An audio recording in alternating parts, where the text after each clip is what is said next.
గెలిచినాక కూడా అన్న ఫైనాన్స్ మంత్రి కావడం, నేను ఉద్యమకారాలుగా నేనన్నకు చేదోడు వాదోడుగా ఉన్నా కాబట్టి 19 సంవత్సరాలు కలిసి ఉద్యమంలో పనిచేసిన బిడ్డలం కాబట్టి ఈ నియోజకవర్గం 40 ఏళ్లల్లా జరగని అభివృద్ధి ఎందరో ఎమ్మెల్యేలు గెలిచిండ్రు, ఇక్కడ మంత్రులుగా చేసిండ్రు, ఎవరు చేయలేని అభివృద్ధి నేను ఏ రాత్రి పోయినా ఏ పగలు పోయినా అన్నా నా నియోజకవర్గం 6 మండలాలు చెరువుల నుండి మొదలుకుంటే సీసీ రోడ్లు కానివ్వండి, కులసంఘ భవనాలు కానివ్వండి, ఇక్కడ మల్యాల్లో ఉన్న హాస్పిటల్తో సహా అన్నగారిని ఏ రాత్రి పోయి అడిగినా ఎస్టిమేషన్లు పట్టుకొని పోయి అడిగితే వేలాది కోట్ల రూపాయలు జీవో రూపకంగా ఇచ్చి ఈ నియోజకవర్గం అభివృద్ధి కోసం సహకరించిన గొప్ప నాయకులు మా అన్న ఈటల రాజేందర్ అన్న గారు.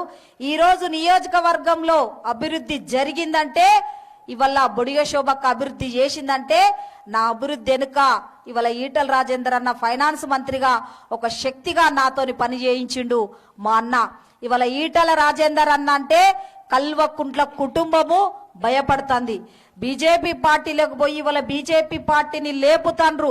ఒకవైపు బండి సంజయ్ అన్న, మరొక వైపు ఈటల రాజేందర్ మొత్తం ఈ రాష్ట్రాన్ని చుట్టుముడుతాండ్రని కల్వకుంట్ల కుటుంబం అంతా ఇవాళ భయపడే పరిస్థితి వచ్చిందంటే హుజూరాబాదు తీర్పుతోనే అనేది మనం అందరం కూడా గుర్తు పెట్టుకోవాలని కూడా మీ అందరికీ విజ్ఞప్తి చేస్తూ, రాబోయే రోజుల్లో ప్రజలు మన వైపు చూస్తారు. మనం అధికారంలోకి రావడానికి వాళ్ళు ఓటు రూపకంగా తీర్పు ఇవ్వడానికి సిద్ధంగా ఉన్నారు కాబట్టి నాయకులుగా కార్యకర్తలుగా క్రియాశీలకంగా పనిచేసి ఓట్లను డైవర్ట్ చేసుకొని రాష్ట్రంలో మనం కూడా ఒకసారి అధికారంలోకి వస్తే మరి బాధలన్నీ పోతాయి. ఇవాళ ఒక ఎమ్మెల్యే వస్తాడంటే, ఓ మంత్రి వస్తాడంటే బీజేపీ నాయకుల్ని కార్యకర్తల్ని ఒక్క రోజు ముందే అరెస్ట్ చేసే పరిస్థితి వల్ల అనుభవిస్తాండ్రు కేసులు.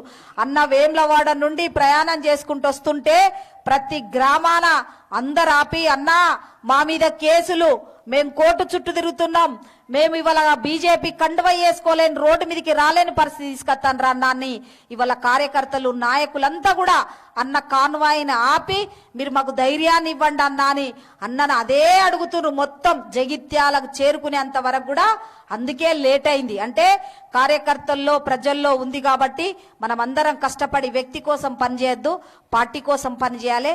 పార్టీ పనిచేసేటప్పుడు అందరినీ కలుపుకొని పనిచేస్తే తప్పకుండా అధికారంలోకి వస్తామని మరొక్కసారి ప్రజాగోస బీజేపీ భరోసా మీటింగ్ కు అధిష్టానము మన ఫైనాన్స్ మంత్రి గారిని రాజేందర్ అన్న గారిని మల్యాలకు పంపించినందుకు మన పార్టీ పక్షాన, నియోజకవర్గ పార్టీ పక్షాన, మల్యాల ప్రజల పక్షాన నేను అన్నగారికి థ్యాంక్స్ చెప్తూ నేను సెలవు తీసుకుంటున్నా. Thank you.